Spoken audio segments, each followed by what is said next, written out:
What's up, everybody? It's the week 4 edition of the Between the Lines podcast with Coach Stella. I am your host, Dante Centofanti. We back, baby. We back, Dante. We are here at the What's up, baby? beautiful, our humble abode. That's it. Back with Interview my point guard. Interview studios in downtown Warren, Coach. It's been a very eventful week 3, and now we look Little forward to week 4. I can't wait, baby. I can't wait. Start tomorrow.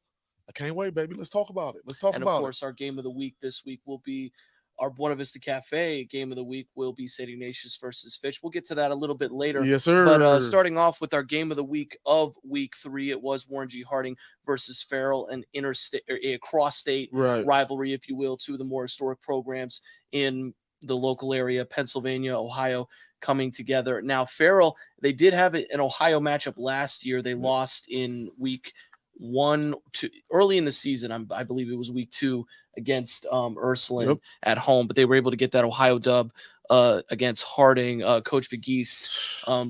By the way, special shout out to Coach Pegues. Special shout out to Coach Pegues, the Farrell program, the community. Yep. Shout out to both communities for coming together, you know, producing a great atmosphere for the kids to thrive in. It probably felt like Saturday mornings for some of them kids, waking up, going to the park, one side against the other side, this side talking, this side with their group. So shout out to both communities, man. Shout out to Coach Pegues. You're doing a great job at that program. And shout out to everybody in Farrell Steeler land. Y'all did a good job, baby. We don't hold no grudges. We give props what they do, man. Shout out to the Farrell Steelers, man. Coach Pegues was somebody who I got to know very well. He's the athletic director at Farrell, too. Anytime I needed something when I was a reporter at WFMJ, he gave it to me. Nice. So, and he's a great football mind, obviously. He has the state championships and the District 10 championships to back that up. Keep it up, Coach. Keep it up, baby. Let's get into the game, and let's start off with Harding. I mean, Chaz Coleman came in, took over for Drew, had a very nice touchdown pass, made things happen. But again, the Achilles heel for Harding was the second half. Same thing that happened with McKinley. They had a lot of momentum going into the second half, but they let it all slip away, which is what happened against the Bulldogs week 1. Well, if that's starting to become a recurring theme every week, then that's something the coaching staff we got to look at, whether it's halftime adjustments, whether it's the kids not in good enough condition, or whether we just can't stay focused for 4 quarters, or whatever it is, it's starting to look like it's a trend, so we got to work on it. But again, before I get started, again, shout out to Coach Pegues, shout out to the Farrell Steelers that came and did their thing. Speaking on Warren Harding, people texting me, people calling me, Dante, whatever. Let's just start right here. Everybody got to get better. Everybody got to get better. If you work for the Warren G. Harding football program, if you a support staff, if you do the water, if you a middle school coach, whatever you do that's related to Warren football, everybody got to get better. I'm tired of people saying, well, it's the kids, or it's the coaches, or it's this, or it's that. How about everybody take some accountability and say we all need to be better? Because just be honest, it's very embarrassing. I'm a Warren guy. I love Warren Harding more than anybody. But it's not the wins and losses that's embarrassing. Sometimes it's how you win or loss. Like we all heard these cliches from our parents, our grandparents. And when you're growing up, you don't want to hear them. But when you get grown and you have your own kids, you got to live your own lifestyle, you recognize how important that stuff is. So it ain't about the wins or the losses, how we winning and losing. Are we really putting our best foot forward? Are we really being tough? Are we being great teammates? If I see my teammate down, am I going to talk to him and pick him up? If I see somebody up too high and we ain't won a game yet, or I'm bringing him down. If somebody ain't executing an assignment, am I going to talk to him? It's not. I just don't like it. I'm from Warren, Ohio. It's nothing to be proud of. I'm proud of the kids. They know I ain't talking about them directly or individually. As a collective whole, it ain't nothing to be proud of right now. And again, it's not about the wins and losses. Everybody going to win. Everybody going to lose. Sometimes you're going to have good years. Sometimes you're going to have bad years. But are we putting our best foot forward, and are we representing the program the right way? I mean, the thing though about this game, because I know Farrell's not a team that we cover per se. I mean, you know, this week Coach Pegues and the whole program was so nice to give thank you again, access. Coach. Yep. Right, but I think that was a team that Harding needed to play, and I'll tell you this for this reason. Okay. We were talking earlier about how Farrell is small. Like in Pennsylvania, the divisions are different. Yep. Like the higher number or the lower the higher number 6A5A. I think that's I understand what you're saying. Yep.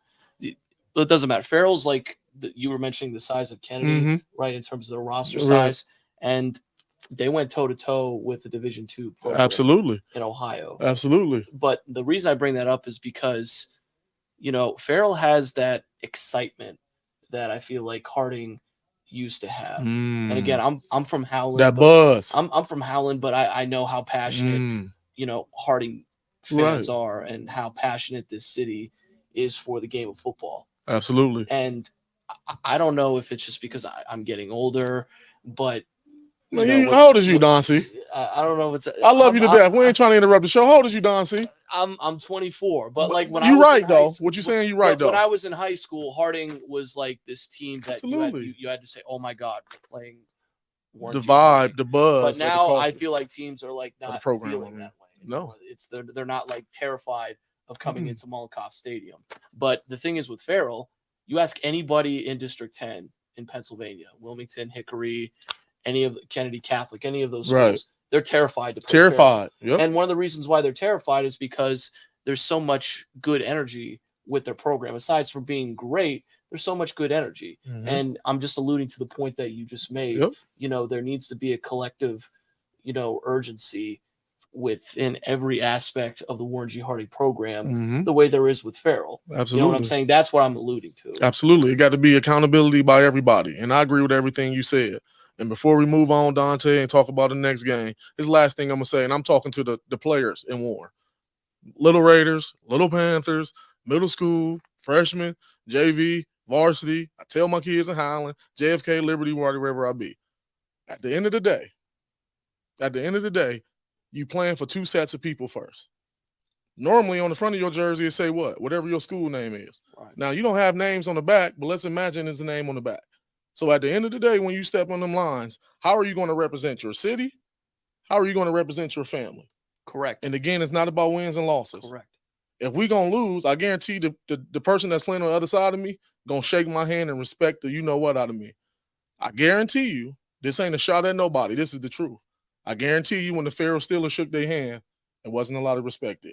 Not because they beat them, but because how they beat them. Because if I'm playing, I can feel if somebody's still fighting. I can feel if they tough. Sometimes it's just my night. My team just better than yours some night, Dante. But you still fighting, you still swinging, you still clawing. I'm going to respect you at the end of that. But the thing that really bothers me, Coach, is that Harding could very easily be 3-0 right now. You know what I'm saying? Yep. Because against McKinley, they had all the momentum going into halftime. It was tied. But in the second half, they played terrible from the jump. Week 2, they bounced back against Bookdale. You were there, and that was great. But then you have a prime opportunity to be a game over 500 going into a very, very tough game against Akron St. Vincent. On the road, right. On the road. And to beat a Farrell team, that's very solid. That's great. Like you, it's like they're like the Pennsylvania version of you with their history and their success. And same thing that happened in week 1 against McKinley. Right. You had all the momentum coming into the second half.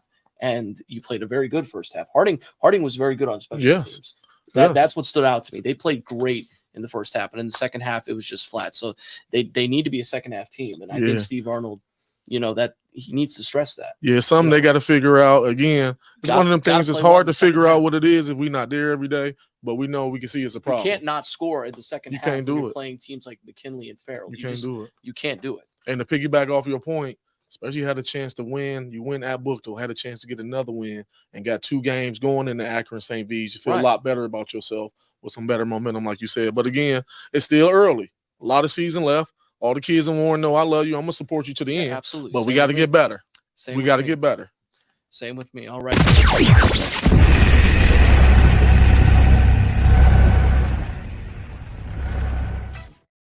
Quite the upset. Avon, they did not get a lot of respect, and reading and watching a lot of their quotes after the game, they just emphasized how nobody respected us. Everybody thought Glenville was going to come into our stadium and just beat our behinds, and that's not the case, because we forget Glenville.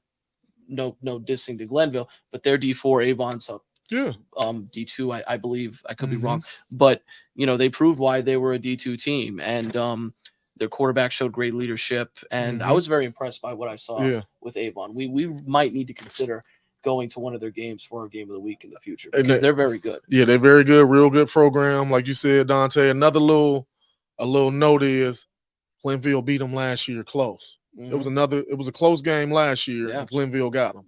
So I know that was in the minds of the Avon players all year, how they want to get that back. And again, if people pay attention, look at the whooping Avon putting on Cam McKinley in week 2.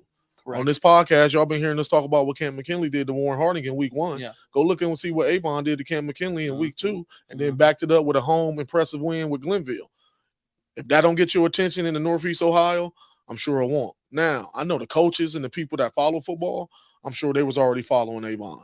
Again, shout out to their quarterback. Quarterback started off with an early pick. They had a nice drive and got a pick in the end zone. He bounced right back. Played a good game. They led by the backfield, Jakarion Caffey, big-time tailback, D1 tailback, and the big-time right tackle that's going to Michigan, Luke Hamilton. So they got a really good football team. Coach do a great job. They're building a program up and up and up. And, again, it's one of them programs that's going to kind of look to be here every year, week 12, week 13, and kind of see what happens. So, right, and Glenville, big-time atmosphere, too. And Glenville, they have a lot of tests coming up, including probably the biggest test a high school team could have. Playing IMG Academy. At IMG Academy. And then 2 weeks later, you play at Hoban. And you play at Hoban, yeah. But again, shout out to Coach Ginn, because what Coach Ginn is trying to do is get his team ready for that long ride when I get to the playoffs. Right. So if we play Avon, we play IMG, we play Hoban, we're going to be ready when week 11 get here. So, if you Cleveland Glenville, I'm sure Coach Ginn told his team nothing to hang our head about.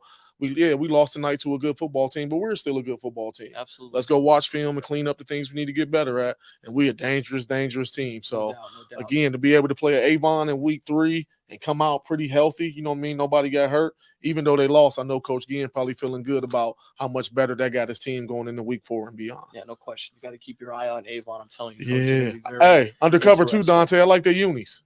Yeah. Oh, yeah. Their uniforms are raw. Yeah. You can't. I like their unis. You can't go wrong with like yellow and purple. Yeah. Any uniform that's purple, I like. I give it to him. Shout out to Avon, though. That was a big time win. Big time win, baby. All right, we're going to shift gears.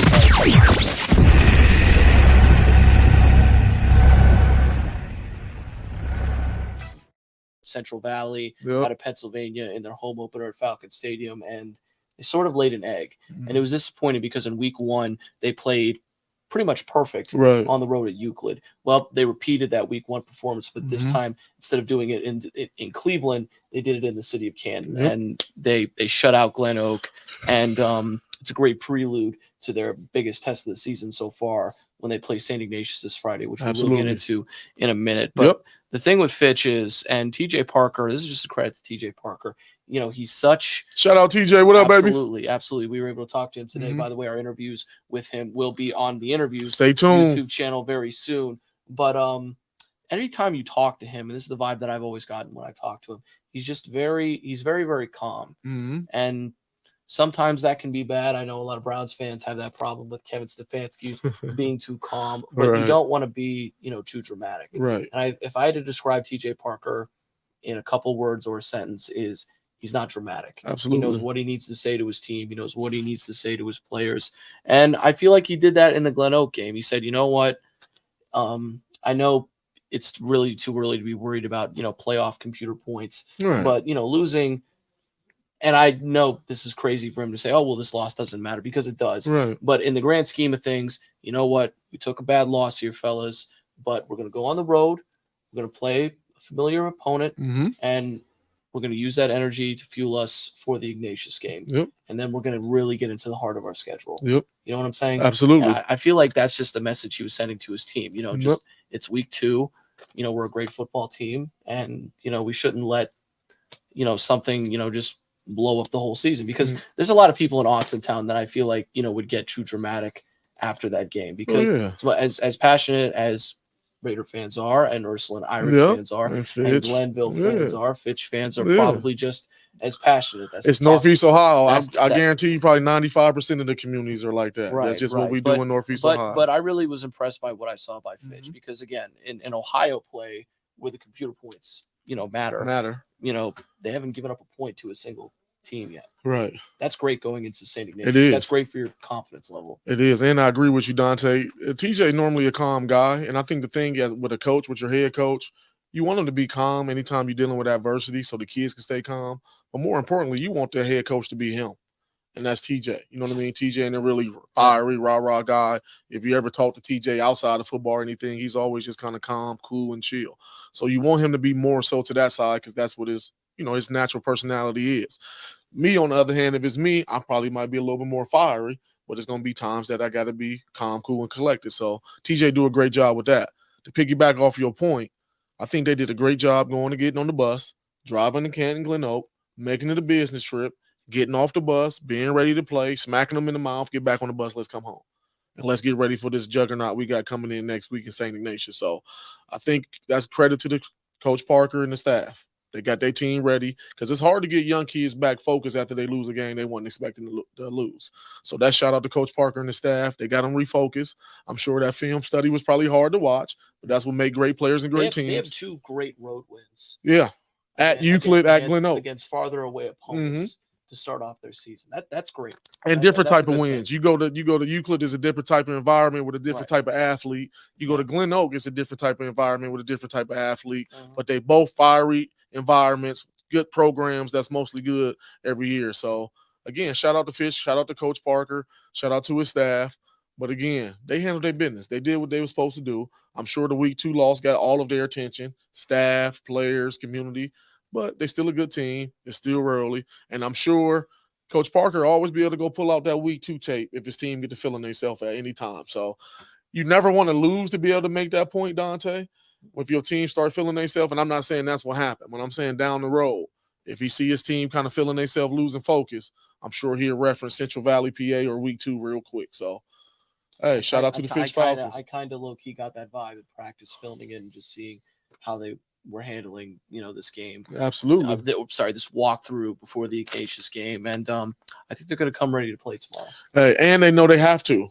You can't look at the record and, again, we're going to get in a minute. You're playing the program. This is Cleveland St. Ignatius. Yeah. So you better be ready to play because we know one thing about that. No matter their talent level, their coach, whoever, they're going to be ready to play. They're going to be disciplined. They're going to be tough, and they're going to have good football players. All right, let's keep it in Mahoney County. South Range took on JFK, a battle of 2 state finalists from a year ago. And, what, Stella, it just was not. It was ugly for the Eagles. It was not a good look for football in the city of Warren. Yeah, man. It just wasn't. But South Range, you want to talk about bouncing back after a really tough loss to Green, having that historic regular season win streak snapped, and they just took it out on the Eagles. I mean, they're running tandem with Blake Ewart, 2 touchdowns. Ain Dominguez, he comes from great stock, 109 rushing yards and 1 touchdown. And just their whole offense was just subpar. If I had to, this is the dictionary definition of what you should do. Give it to me.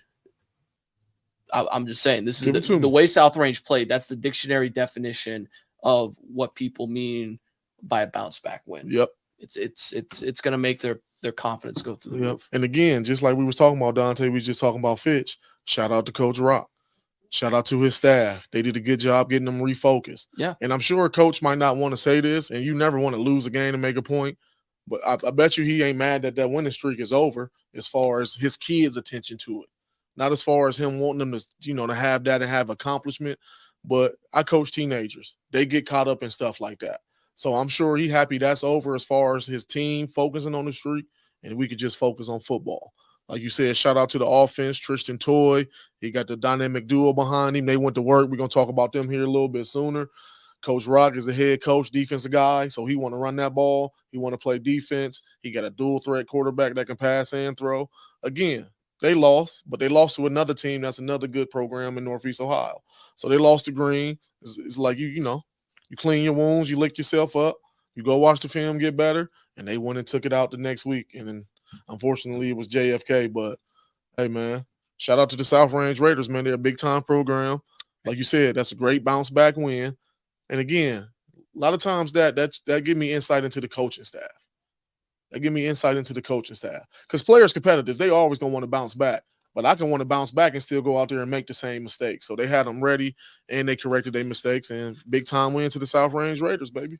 What needs to change for the Eagles moving forward? Well, it's hard to say because they're real young. You know what I mean? They're real young. So let them get to about week 5, week 6, and I'm sure Coach Buente will really know what he's dealing with. I haven't seen them up close yet, Dante, at a game, so I don't want to speak on it too much either. But I know they're young. And anytime you lose a coach bag, you lose a coach per logo, you lose some of the kids they lost as far as going to other schools, you're going to take it you're going to go down a little bit. But Coach Buente, I think he's going to do a good job. You want to see your younger players getting better week in, week out. And the schedule going to ease up a little bit too. You know what I mean? They play Garrettsville, Garfield, and South Range. So as far as on the lower school level, they probably play two of the best football programs in our 50-mile radius. You know what I mean? So, again, you never want to lose like that.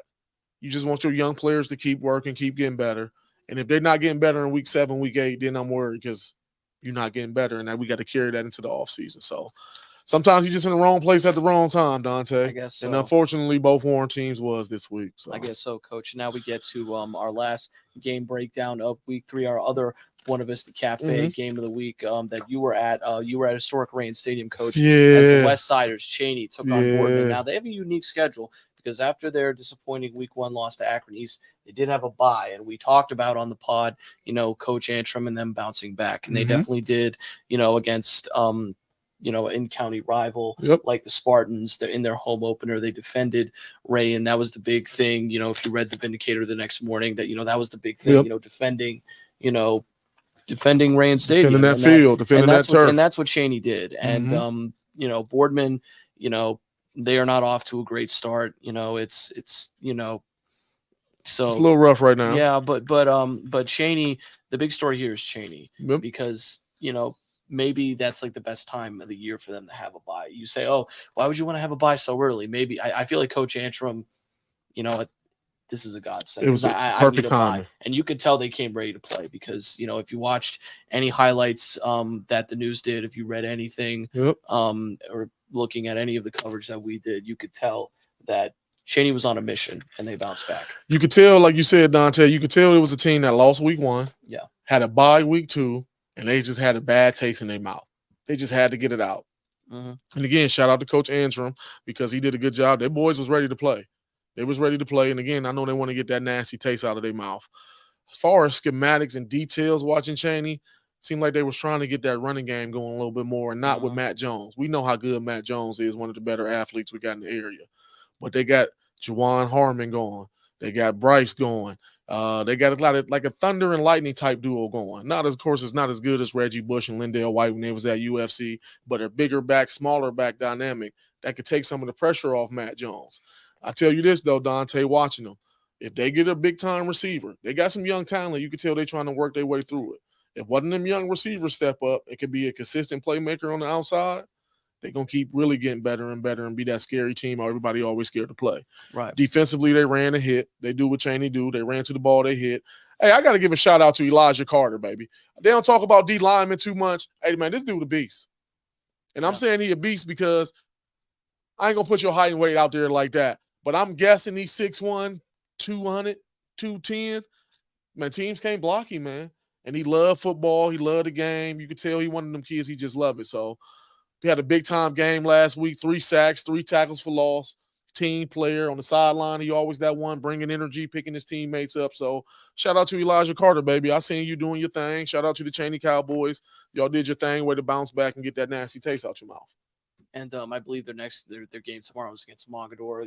That's a team that they've had success against in recent years. Always has been on the schedule. But you also look at Boardman, and they're going to take on Howland tomorrow. And that game, I think if you look at this, obviously our game of the week is our game of the week for a reason.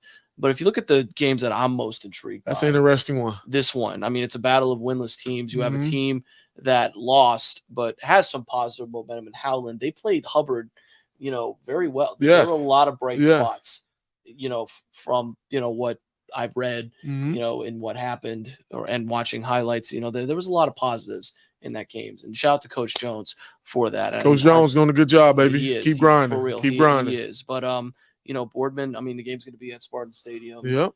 It's going to be a hostile road environment. Howland hasn't won at Boardman in quite a while. Really? I can't think of any time in recent years, but I feel like this is a game they can win, and I think they can get this game and have a lot of momentum. But Boardman, just because you have hard Letterman jackets doesn't mean you're gonna get. And by the way, their Letterman jackets are hard because they got the skull and the cross. Okay, I ain't never seen them. I've seen them like cover games, and I'm like, those are pretty fly. Okay, but you just got to get that momentum going, and I feel like Cheney's gotten their groove back, and Boardman needs to get some kind of groove because they're going to be playing a Howland team that is starving for some kind of a win. Yeah, both programs starving. Watching Boardman, Dante last Howland week. more than them. I mean, trust me. I don't know. Of course, you're a Howland alum, so you're going to say that, but both teams Boardman has had success in recent years, and Dante, Howland hasn't had much. This is the point I'm telling you. Both kids want to win on both teams. Right, I know. So you want to know how by the game tomorrow. That's when we'll know who want to win more. You're absolutely right. Boardman, watching them against Cheney, Coach Doda and his staff doing a good job. They young, man. They are. Like talking to their coaches. They lost a lot of talent. They lost a lot of talent over the last couple of years. As I'm talking to the coaches, this kid a sophomore, this kid a sophomore, that kid a junior. He pretty good. He ain't quite turned the quarter yet. So Coach Doda and the staff doing a good job, and give them credit. Being there at that game, them kids played hard, man. They was hitting, they was taking hits, giving hits back. They had a couple times where they made plays. You could just tell they missing a couple athletes. You know what I mean? They need a couple more playmakers that could really put the ball in the paint. Offensively, I'm speaking, that could put the ball in the paint, score touchdowns at any given time. But as far as the staff and the program, the kids play hard, being on their sideline, whether they down or not, they encourage each other. So you can see Coach Dolan and the staff building the bricks the right way. It's just like you said, Dante, sometimes you need that talent, though. So I'm sure they feeder programs. They're working on their younger talent with their freshmen and their feeder programs, and hopefully they can get a little bit more talent coming in there over the next couple of years because, again, Coach Dolan and the staff doing a good job. They know football. They're going to put them in the right places. Now they just need to keep building it, keep getting bigger, stronger, faster, and get some more talent in there. They'll be okay. But I'm intrigued, Dante. 0-3, 0-3. So am I. Now, before we get into our game of the week breakdown, which is what I feel like a lot of people are waiting for, let's get into some of our accolades. Our Between the Lines with Coach Stella Player of the Week is South Range senior running back Blake Ewart, 9 carries, 185 yards, 2 touchdowns, and also South Range junior running back Aiden Dominguez. He had 5 carries, 109 yards, 1 touchdown. They both combined for 294 yards and 3 touchdowns, complete dominance in the backfield. And also our Ellie House dog, our Ellie House player of the game. I cannot talk today. It's okay. I'm sorry about that. But shout out to them for sponsoring us. Our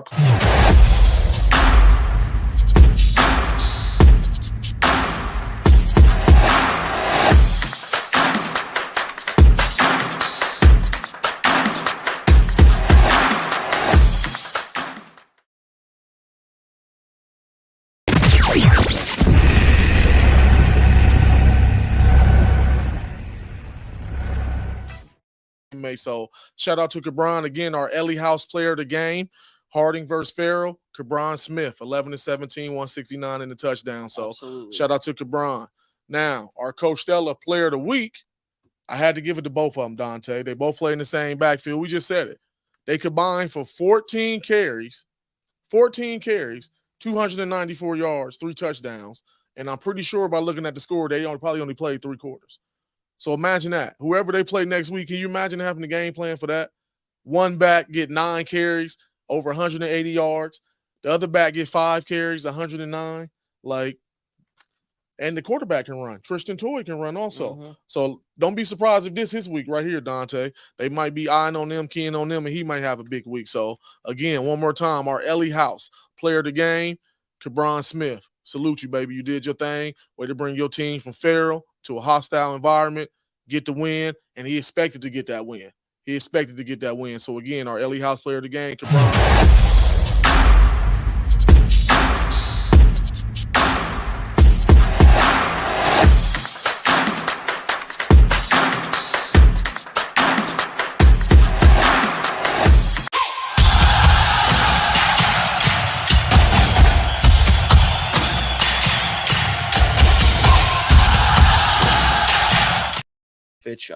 Putting an end to St. Ignatius's national championship run. This is the first time these two programs have played since 2012. Ignatius beat them in the first round. But the interesting thing about this game is you have 2 coaches who have both taken over for legendary coaches, TJ Parker with Phil Anarella and Ryan Franziger with Ignatius. And they both came up in the programs together then. And I just thought that was really fascinating. And I made sure I asked both coaches that today. You look at, Ignatius. They're coming off a horrible loss to Pittsburgh Central Catholic, but Fitch also knows what it's like to lose to a Pennsylvania team as well. Right. Ignatius, anytime you have a first-year head coach, especially one taking over, for such a legend, I mean, it's going to be difficult. But if you watched how they played against Mentor on the road, they showed a lot of signs of scariness. Yep. And Fitch, I mean, they're playing this game at home. They're going to have everybody in the city of Youngstown pretty much, behind them.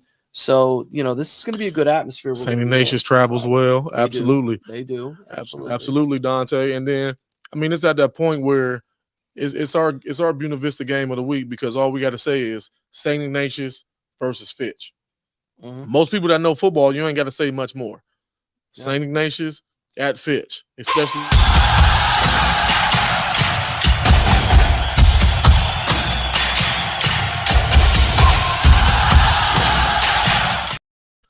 Coaching for their respective programs they played in, younger guys. Shout out to Coach Franzinger and TJ. I played against both of them in high school.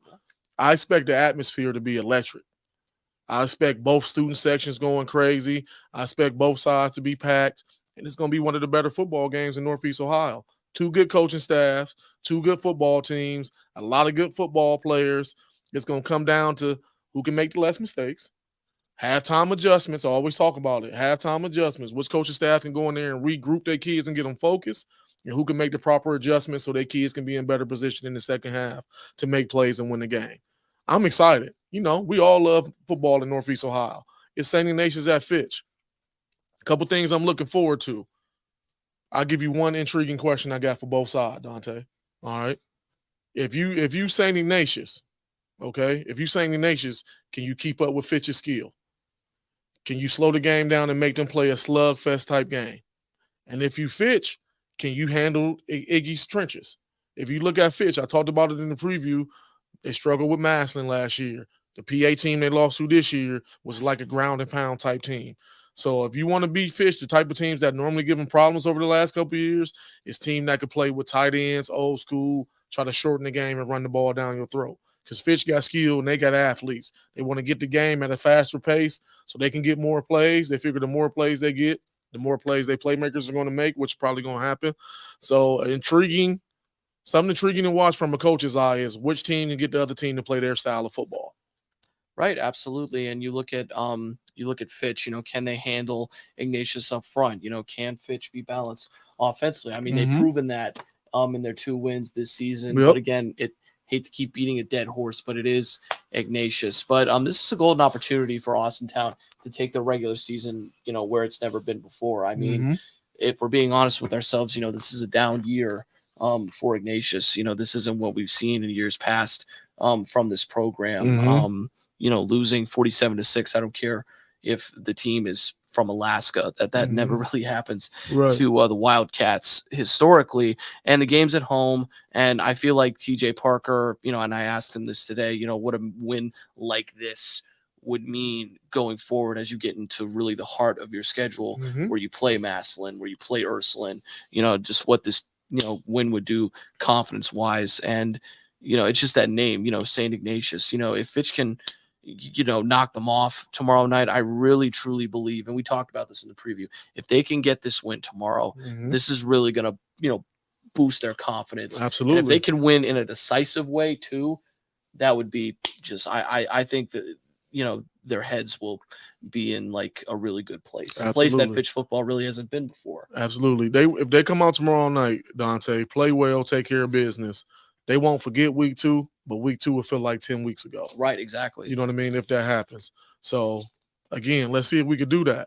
Now, we could say it, not Coach Parker and his kids, because they want to focus on day-to-day. Right. But this type of game, you got Maslin, you got Ursuline. These are the type of games that you got to start winning regularly to give your kids to believe no matter who they play in the playoffs, they can go get it done. They got the talent. Fitch is loaded, man. They got the talent. They got a great staff.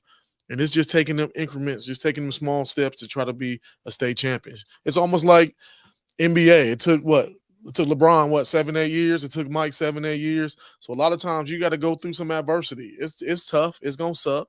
But you got to go through that to learn different lessons. So when you get the right team at the right time, you can take advantage of it. And this could be the right time in the right year for Fitch. We just got to see. But it's definitely a big-time game. And it's one of them games, if they win, everybody in the community of Fitch will be proud. The players will be proud. Coaching staff will be proud. And it's something they can leap forward off going into week 5. You know, and we look at your Stella Spotlight, Coach.